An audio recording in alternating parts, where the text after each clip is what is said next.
Hey guys, तो मैंगा के पिछले चैप्टर में हमने देखा था कि ये किन एग्ज़ाम सेंटर के बाहर चेंगफाई ची का इंतज़ार करते हुए कार में ही सो रहा था। जब वो उठा तो चेंगफाई ची ने जल्दी पेपर सबमिट कर दिया था। ये किन ने कंसर्न दिखाया कि फाइची ने इतने जल्दी कैसे सबमिट किया, और उसने येकिन को समझाते हुए उसका मुंह के कॉर्नर से सलाइवा को साफ कर दिया। लंच के टाइम येकिन ने केएफसी से बर्गर खाया, फिर चेंगफाई ची ने साइलेंटली उसके फ्राइज और विंग्स खाए। फिर जापानीज रेस्टोरेंट में येकिन ने सशामी का फुल प्लेटर मंगवाया, लेकिन चेंगफाई जी ने कंसर्न दिखाया और उसे गर्म पानी के साथ खाने का सजेशन दिया।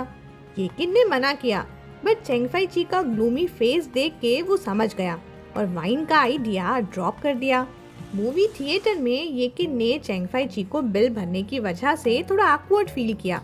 चेंगफाई जी ने साइलेंटली पे किया था और थोड़ा अनॉयड येकिन को कुछ अजीब सी फीलिंग महसूस हो रही थी। मूवी में चेंगफाई जी एक स्टैचू की तरह क्वाइट था, जबकि येकिन थोड़ा कंफ्यूज था कि ये बंदा मूवी को कम फनी समझ रहा है। फिर स्कूल लंच टाइम में येकिन ने अपना फेवरेट रिब्स खाया और फाइची के साथ कैजुअल कन्वर्सेशन की। फाइची ने अपना न्यू फोन दिखाया और येकिन ने उसका मजाक उड़ाया कि इतना एक्सपेंसिव फोन क्यों खरीदा। फाइची ने कामली जवाब दिया कि ये उसके लिए ठीक है। अब आगे रात को फॉर अ चेंज आज ये जिंगशियान यानी येकिन के डैड आज घर पर थे। येकिन की मॉम ने अपने बेटे को एक बाउल सूप सर्व किया और खुद ऊपर चली गई। नीचे ये जिंगशियान की आवाजें का हल्का हल्का इको आ रहा था, जैसे पानी इतना गर्म क्यों है, या अभी तक स्प्रिंग आ गया है, क्विल क्यों नहीं चेंज किए, या फिर पूरा दिन घर में बैठी रहती हो, एक बार भी खिड़की क्यों नहीं खोली। येकिन ने ये सब सुना तो उसका पेशेंस का मीटर फुल हो गया। गुस्से में वो अपना खाली बाउल और मोबाइल धड़ाम से टेबल पर ही पटक देता है। जब थोड़ी देर बाद ऊपर से आने वाली आवाजें बंद हुई, तब जाके येकिन ने फाइनली थोड़ा काम डाउन किया। उठकर शॉवर लेने चला गया। सिर्फ जब ये जिंगशियान घर पर होता है तभी येकिन नीचे वाले बाथरूम का यूज करता है। शॉवर के बाद वो सीधा लिविंग रूम के सोफे पर बैठ जाता है ताकि आराम से अपने बालों को सुखाए। उसको हेयर ड्रायर बिल्कुल पसंद नहीं था। उस मशीन से आने वाली आवाज से वो इरिटेट हो जाता था। इधर ऑलमोस्ट मौसम अप्रैल का आ गया था और मौसम इतना ठंडा नहीं था।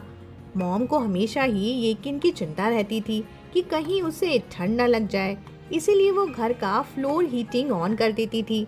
येकिन को शॉवर के बाद वार्म एनवायरनमेंट में नींद सी फील होने लगी। बालों को टॉवेल से पोंछते पोंछते ही उसकी आंखें नींद से और भारी हो गईं। फाइनली उसने टॉवेल एक साइड पटक दिया और सोफे पे सीधा ही लेट गया।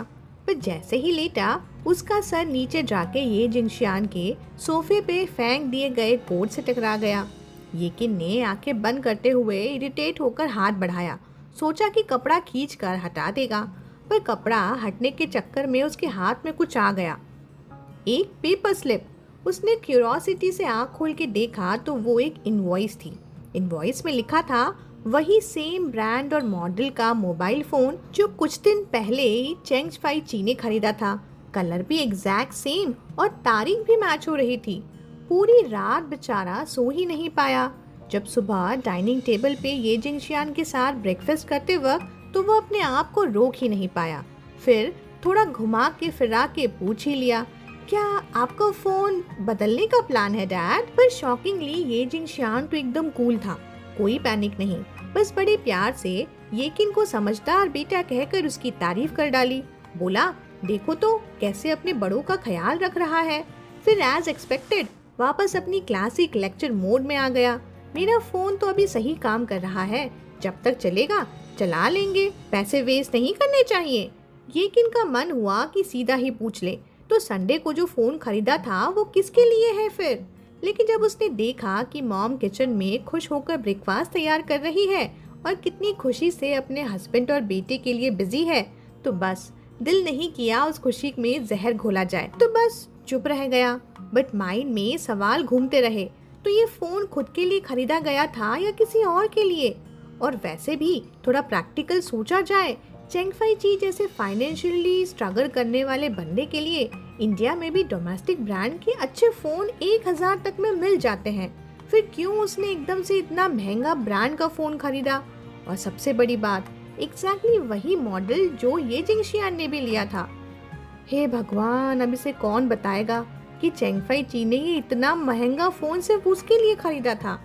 बहुत सारी कोइंसिडेंस एक साथ टकरा रही थी और बस वही सोच रहा था। येकिन को पूरा यकीन था इस बात का, लेकिन अपने फादर को अपनी माँ के सामने एम्बैरेस करने का मन नहीं हुआ, इसलिए सारा गुस्सा बेचारा चेंगफाई ची पे निकाला। पूरा दिन जानबूझ के एक भी मैसेज नहीं भेजा और रात को बिना बताए चुपके से निकल गया स्कूल से। बहुत मुश्किल था ये सब सहना, पर जब भी येकिन सोचता कि अगर मॉम को जरा भी पता चल जाए तो कितनी तकलीफ होगी उसे, तब लगता कि ये छोटी छोटी परेशानियां बस एक छोटी सी बूंदी की बारिश है और वो बंदा सच में डिजर्व करता है ये सब। उधर स्कूल में ट्यूसडे के फिजिकल एजुकेशन क्लास के बाद चेंगफाई जी जैसे ही क्लासरूम वापस गया, उसने कोट पहनना तक जरूरी नहीं समझा। सबसे पहला काम उसने ये किया कि फोन निकाल के चेक किया कि कोई अनरीड मैसेज है या नहीं। स्क्रीन एकदम ब्लैंक थी, एक भी मैसेज नहीं था। येकिन ने उसे कल रात से एक भी मैसेज नहीं किया था। उसका डेस्क मेट जो खुद भी एक लड़का था, अपने कपड़ों से पसीना पोंछते हुए मजाक में बोला, आजकल तू बड़ा फोन देखता रहता है, क्या वेट कर रहा है, गर्लफ्रेंड का टेक्स्ट? चेंगफाई जी ने बस हल्का सा मुस्कुरा दिया, जवाब नहीं दिया। फिर उसने वी चैट खोला, कुछ सेकंड सोचा और एक सिस्टम इमोजी भेज दी। पूरा दिन कोई रिप्लाई नहीं आया। तब तक जब लास्ट आफ्टरनून क्लास चल रही थी, तब जाके येकिन का फाइनली एक रिप्लाई आया, वो भी एक बड़ा वाला यौन के साथ। तब जाके चेंगफाई ची थोड़ा रिलैक्स हुआ। अच्छा, तो उसे बस सोना था, फिर कोई प्रॉब्लम नहीं।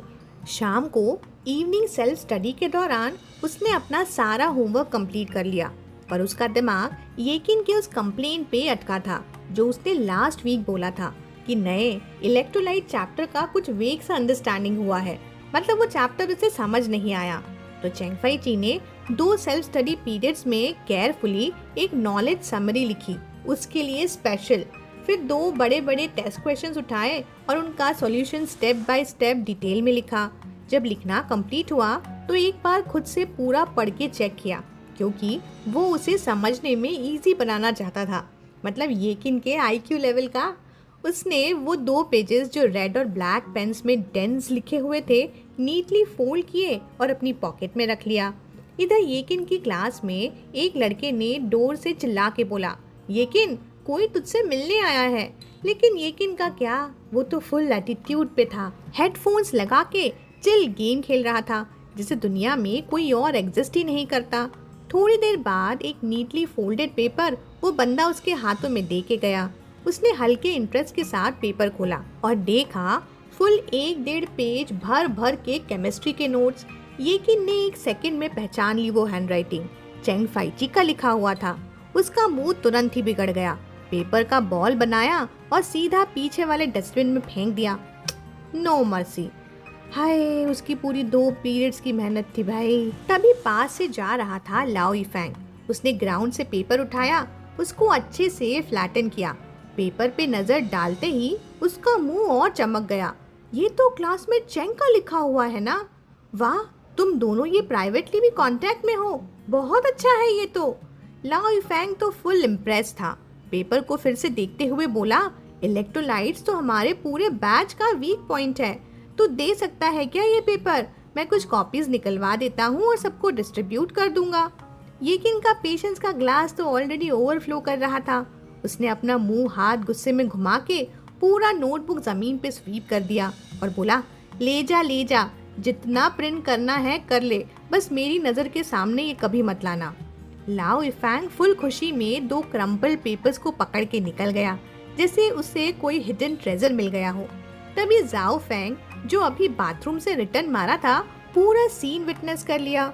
वो चुपके से अपनी सीट के पास आया, अपने चेयर खींच के येकिन के करीब हुआ और लो वॉइस में बोला, क्या सीन है भाई, लव बर्ड्स में झगड़ा हो गया है क्या? येकिन का मूड जो ऑलरेडी खराब था फ्रॉन मारते हुए बोला, कौन से लव बर्ड्स, कौन सा झगड़ा? जाओफेन को लगा कि उसका यूजुअल स्टर्बन और सुंदरे वाला मोड वापस आ गया है, तो उसने ज़्यादा कुछ सीरियसली नहीं लिया। हल्का सा स्माइल करके पूछा, वैसे वीकेंड पे क्या सीन है, हम लोग के साथ घूमेगा या टॉप स्टूडेंट के साथ डेट पे जाएगा? येकिन का एक्सप्रेशन एकदम और डार्क हो गया। पूरा इम्पेशेंट टोन में बोला, क्या डेट वेट? कुछ नहीं। वैसे तुम सब इस वीकेंड पे कहाँ जा रहे हो? वहीं अपने पुराने अड्डे? इधर चैंग फाई ची जब नाइट सेल्फ स्टडी के बाद नीचे आया तो देखा पार्किंग लॉट में येकिन था ही नहीं। फिर वो सीधा ऊपर गया, क्लास 2 के आसपास देखा, लाइट्स बंद थी और डोर भी लॉक था। सच में कोई नहीं था। नीचे आते वक्त सिक्योरिटी गार्ड आयरन गेट बंद कर रहा था। उसने कैजुअली पूछा, बेटा इतनी देर तक स्कूल में क्या कर रहा था? चैंग फाई ची ने सिंपल सा जवाब दिया, होमवर्क कर रहा था। गार्ड अंकल एकदम मिस्चीवियस स्माइल के साथ बोले, अरे हम बुढ़े लोग सब समझते हैं, तुम जवान लोग होमवर्क के बहाने क्या क्या करते हो। गर्लफ्रेंड के साथ मीटिंग चल रही थी ना। देख लो, आज मैं मिला हूँ तो बच गए, कल कोई टीचर पकड़ लेगा तो मुश्किल में पड़ जाओगे। चैंग फाई ची चुप था, बेचारा कुछ बोल ही नहीं पाया। लोग तो हमेशा मजाक करते थे कि ऐसे हैंडसम लड़के का तो स्कूल में जल्दी लव अफेयर होना चाहिए, पर चैंग फाई ची खुद अपनी फीलिंग्स के मामले में बड़ा ही न्यूट्रल था। पहले उसे येकिन के साथ टाइम स्पेंड करना अच्छा लगता था, पर धीरे धीरे जब उसको फील हुआ कि उसका हार्ट क्लियरली एक साइड टिल्ट कर रहा है, तब उसने सोच समझ के डिसीजन लिया था कि वो अपनी लाइफ और पढ़ाई को बैलेंस करते हुए येकिन के साथ ऑनेस्टली रिलेशनशिप मेंटेन करेगा। चाहे एक्सपीरियंस कम था, पर चैंग फाई ची हर चीज में धीरे धीरे सीख रहा था, अपनी गलतियों से, अपने अटेम्प्ट से। जैसे अभी चैंग फाई ची को अंदर ही अंदर फील हो रहा था कि येकिन थोड़ा अपसेट लग रहा है, शायद गुस्सा भी है, पर क्यों? क्या वजह थी? क्या गड़बड़ हो गई थी? कल रात तक तो सब नॉर्मल था। जब उसे इवनिंग सेल्फ स्टडी के बाद घर छोड़ के आया था, तब तक येकिन का मूड भी ठीक था, स्माइल कर रहा था, टीज भी कर रहा था। अब ये सडन साइलेंस और कोल्ड बिहेवियर समझ ही नहीं आ रहा था। अपनी साइकिल का हैंडल धक्का देते हुए चैंग फाई ची रास्ते पे धीरे धीरे चलता जा रहा था और हर कदम के साथ दिमाग में सोचता जा रहा था, मैसेज भेजूं या नहीं भेजूं, कॉल करूं क्या, पहले वो खुद टेक्स्ट करे या मैं पूछ लूं। बहुत देर तक मन ही मन ये डिसीजन चलती रही। फाइनली अपनी थोड़ी सी हेसिटेशन को तोड़ के चैंग फाई ची ने फोन निकाला, स्क्रीन पे येकिन का चैट विंडो ओपन किया और एक सिंपल सा वी चैट मैसेज भेज दिया, क्या घर पहुंच गए? अगले दिन चैंग फाई ची का सैटरडे तो एक्सपेक्टेशन से भी ज्यादा बिजी था। सुबह ब्रेकफास्ट शॉप में एक बड़ा ऑर्डर पर काम करना पड़ा था। शॉप वाले ओनर सीधा 100 का नोट चैंग फाई ची के हाथ में थमा देते हैं और बोले, बेटा इतने दिनों बाद पहली बार बोनस मिला है, जाके कुछ स्नैक्स ले लेना। चैंग फाई ची जो जनरली रिफ्यूजर में एक्सपर्ट था, इस बार मना नहीं कर पाया। उसने तो नोट चुपचाप रख भी लिया। मॉर्निंग ट्यूटरिंग के बाद वो सीधा लाइब्रेरी नहीं गया जैसे रूटीन में जाता था, बल्कि सीधा निकल गया hardware market. Full on bargaining mode on, सारे प्राइस वाइज कंपेयर करके और फाइनली वही 100 रुपए खर्च करके एक हैवी ड्यूटी स्टील का बाइसिकल रैक ले आया। स्टोर वाले से टूल्स बोरो किए और अपनी साइकिल के पीछे फुल मेहनत करके वो रैक इंस्टॉल किया। टेस्टिंग का मोमेंट आया तो चैंग फाई ची ने खुद उस पे कदम रखा और फुल प्रेशर डाला। रैक एकदम सॉलिड निकला, बिल्कुल भी नहीं हिला। हार्डवेयर शॉप वाले बॉस एक चीयरफुल अंकल थे जो स्माइल करते हुए बोले, इसे तो तुम अपनी पसंद वाली लड़की को स्कूल छोड़ने ले जा सकते हो। ये सुनकर चैंग फाई ची ने हल्का सा ऑकवर्ड स्माइल दिया और गिल्टी कंसाइज से अपना सर हल्का सा झुका लिया। ऐसा लग रहा था जैसे गलती पकड़ ली गई हो। वैसे सच तो ये था, जैसे जैसे उनका रिश्ता डीपन होता जा रहा था, येकिन अपने असली हैबिट्स बिल्कुल कंट्रोल नहीं कर पा रहा था। सो टेक्निकली ये जो हैवी ड्यूटी रैक उसने इंस्टॉल कराया था, वो किसी लड़की को इम्प्रेस करने के लिए नहीं, बल्कि एक फुल साइज लेजी येकिन को उठाने के लिए था।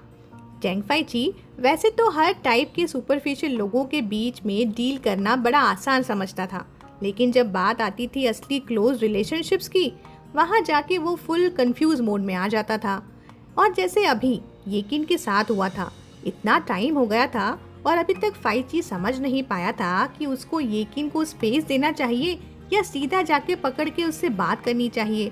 प्रॉब्लम ये थी, उसको ये तक नहीं पता चला था कि येकिन नाराज किस बात पे था। शाम को चैंग फाई ची ने अपनी साइकिल उठाई और घर के रास्ते निकल पड़ा। रास्ते में जब एक बैंक के सामने से गुजरा तो अचानक सोचा, वैसे पैसे कम पड़ सकते हैं। सीधा बाइक साइड में लगा के एटीएम के अंदर गया और कुछ फ्रेश लाल नोट्स निकाल लिए। एक दिन में ही इतना खर्चा हो गया था, और अगर कल का प्लान सेट हुआ, कोई डेट शेट बनी, तो फिर पैसे तो चाहिए ही होंगे ना। इसलिए सेफ साइड से कुछ और विड्रॉ करना बेटर लगा। साइकिल चलाते चलाते जब घर के दरवाजे तक आया तो दिमाग में एक ही थॉट घूम रहा था, कैसे पूछूं यकीन से कल मिलने का। थोड़ा ऑकवर्ड फील हो रहा था, क्योंकि पहले तक तो यकीन ही हमेशा इनिशिएट करता था, और अब जब खुद से करना था तो थोड़ा अनफैमिलियर लग रहा था। बस इसी कंफ्यूजन में था जब पॉकेट से चाबी निकाली और जैसे ही डोर अनलॉक करने लगा, एकदम से आंखों के सामने एक सीन फ्रीज हो गया कि अचानक अंदर से एक बड़ी जोर की चीख सुनाई दी। मुझे लगता है कि तुम पागल हो गई हो, दूसरों की रखेल बनने का शौक है क्या? फिर दादी की आवाज आई, अरे बात करनी है तो शांति से करो ना, पूरे साल में 2 बार मिलते हैं, उसमें भी चिल्लाने का क्या फायदा। आवाज सुनकर चेंगफाई ची को लगा कि उसके ग्रैंडपा और ग्रैंड माँ आए हैं। चेंगफाई ची को बिल्कुल भी एक्सपेक्ट नहीं था कि न्यू ईयर के टाइम पे जिन 2 लोगों का वो बड़े बेसब्री से इंतजार कर रहा था, वो ऐसे अचानक मिड ईयर विजिट कर देंगे। घर का सीन अंदर से काफी गर्म था। दादाजी गुस्से में बोल रहे थे, क्या उसे पता है कि हम कितने कम मिलते हैं पूरे साल में? एक बार चली गई फिर पूरे 20 साल वापस नहीं आई। उन्होंने घूम के चेंगजिन की तरफ देखा। बहुत बढ़िया काम किया था तूने, शादी के पहले ही प्रेग्नेंट हो गई, अपने माँ बाप का मुंह काला कर दिया। आज एक छोटे से घर में रह रही हो, अपने बच्चे को भी अपने साथ कष्ट दे रही हो। क्या ऐसे बैकबोन सिखाई थी मैंने तुम्हें? दादाजी की आवाज पहले जितनी तेज नहीं थी। सामने खड़ी चेंगजिन भी चुप थी, बस दादी से सहा नहीं गया। उन्होंने अपना मुंह हाथ से छुपाया और साइड में मुंह मोड़ के रो पड़ी। तब जाके दादाजी ने थोड़ा अपना टोन सॉफ्टन किया, वैसे भी पहले उन लोगों से रिश्ता तोड़ दो। अगर अपनी इज्जत का नहीं सोचती तो बच्चे का तो सोचो।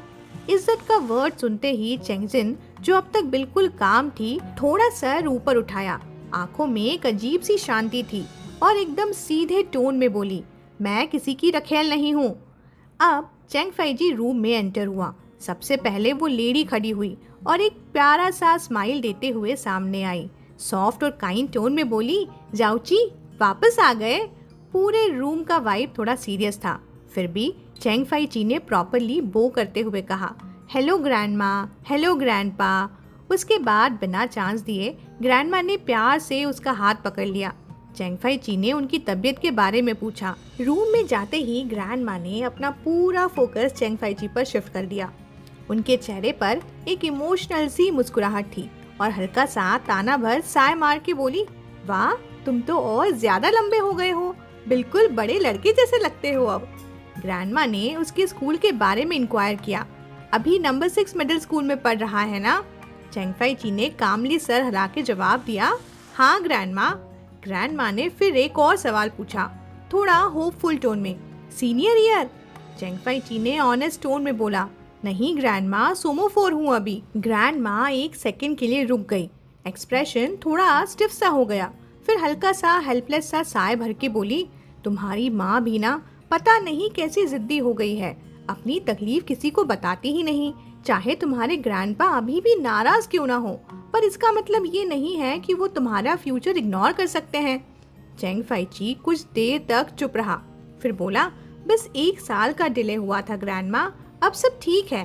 ग्रैंडमा ने डिसअपॉइंटमेंट में सर हिला दिया और थोड़ा दर्द भर के टोन में बोली, नंबर 6 मिडिल स्कूल और normal university affiliated middle school का फर्क पता है ना? अगर हमें पहले पता होता तो हम किसी को भेज के पूरा मामला चेक करवाते। वैसे चेंगफाई जी के ग्रैंड पेरेंट्स दोनों ही normal university affiliated high school में टीचर्स थे रिटायरमेंट से पहले, और उसकी माँ चेंगजिन भी वहीं से पढ़ी थी। ये सुनते ही चेंगफाई जी का दिल एकदम से भर आया।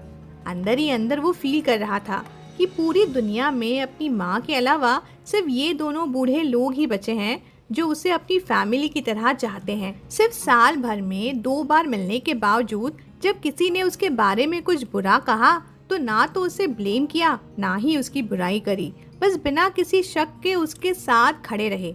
चेंगफाई जी अभी भी थोड़ा लॉस था, तो दादी ने उसके हाथ पर हाथ रख के हल्का सा कंफर्ट दिया, चाहे तू हमारे साथ नहीं पला बढ़ा, लेकिन हम जानते हैं कि तू कैसा बच्चा है। इसके बाद चेंगफाई जी अपने रूम में चला गया। उसकी पॉकेट में अभी भी 4 मिल्क फ्लेवर्ड लॉलीपॉप्स बचे हुए थे। जो वो अब तक येकिन को नहीं दे पाया था। घर आते ही जब उसने अपने कपड़े बदले तो उन सब लॉलीपॉप्स को निकाल के डेस्क के कोने पर केयरफुली रख दिया। रात में जब वो अपने रूम में वापस आया और उस इकलौते लॉलीपॉप को कोने में पड़ा देखा तो एक सेकंड के लिए रुक गया। फिर जाने क्या सोच के फोन उठाया और उन सब की कुछ फोटोज खींच ली, अलग अलग एंगल से, अच्छे कंपोजिशन के साथ।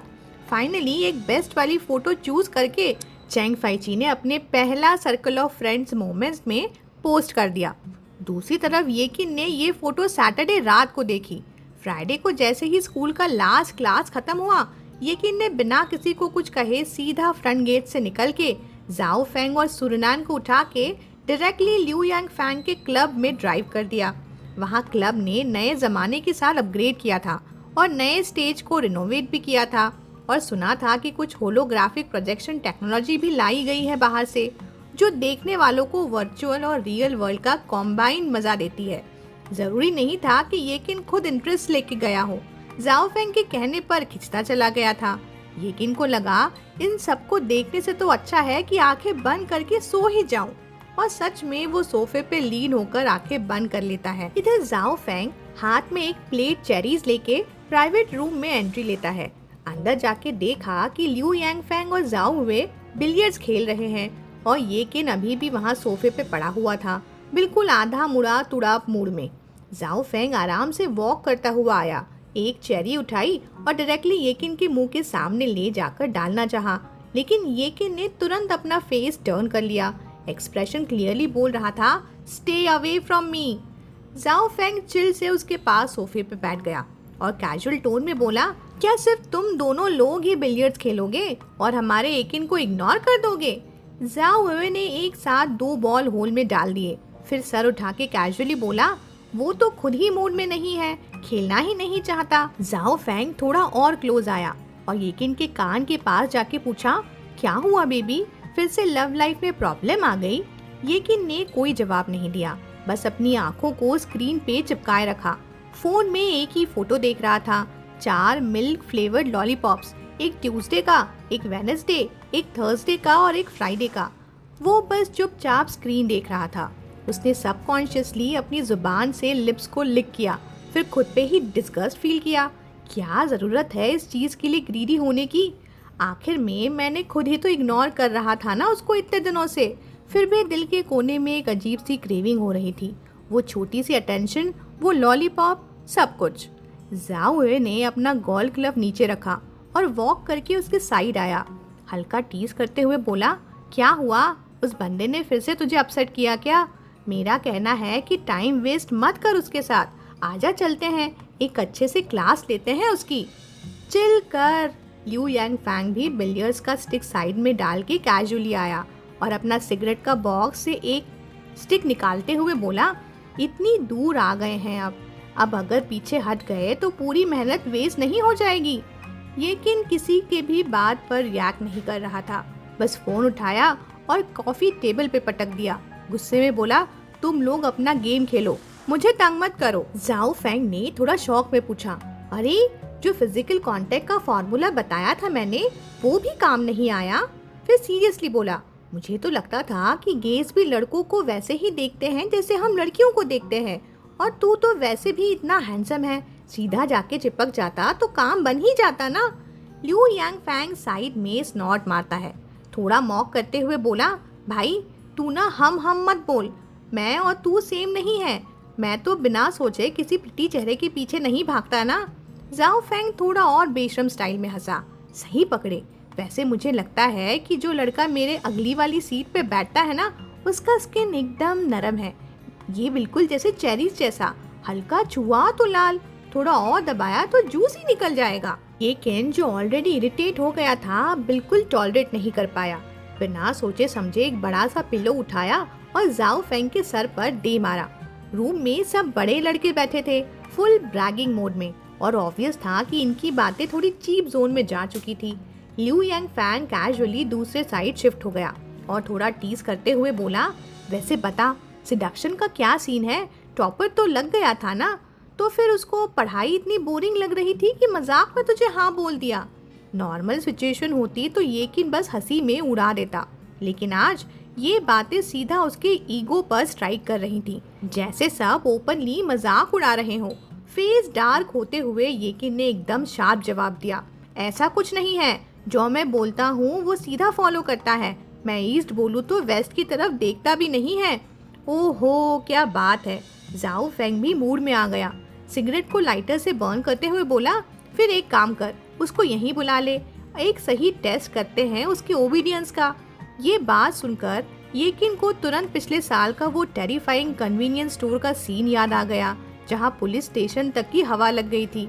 आंखों में टेरर फ्लैश होते ही सीधा बोला, नहीं। यू यांग फैंग को इसका ये सडन सीरियस रिएक्शन बड़ा फनी लगा, तो वो हंस कर बोला, अरे देखो तो कैसे डर गया हमारा येकिन। सच में कहीं तू ही तो वो ऑप्रेस पार्टी नहीं है। येकिन के लिए ऑप्रेस का मतलब सिर्फ एक ही था कि जैसे वो छोटा हो गया हो, कमजोर हो गया हो। उसका पेशेंस का लास्ट थ्रेड भी टूट गया। एकदम से झटके से उठते हुए गुस्से में अपना फोन उठाया और बिना सोच विचार के एक वीचैट मैसेज छोड़ दिया, I am at ABC zone road, come pick me up. फिर फोन उठा के सबको दिखाया और अपना चिन्ह हाई करते हुए प्राउडली बोला, देखा, अब वेट कर, कौन किससे डरता है।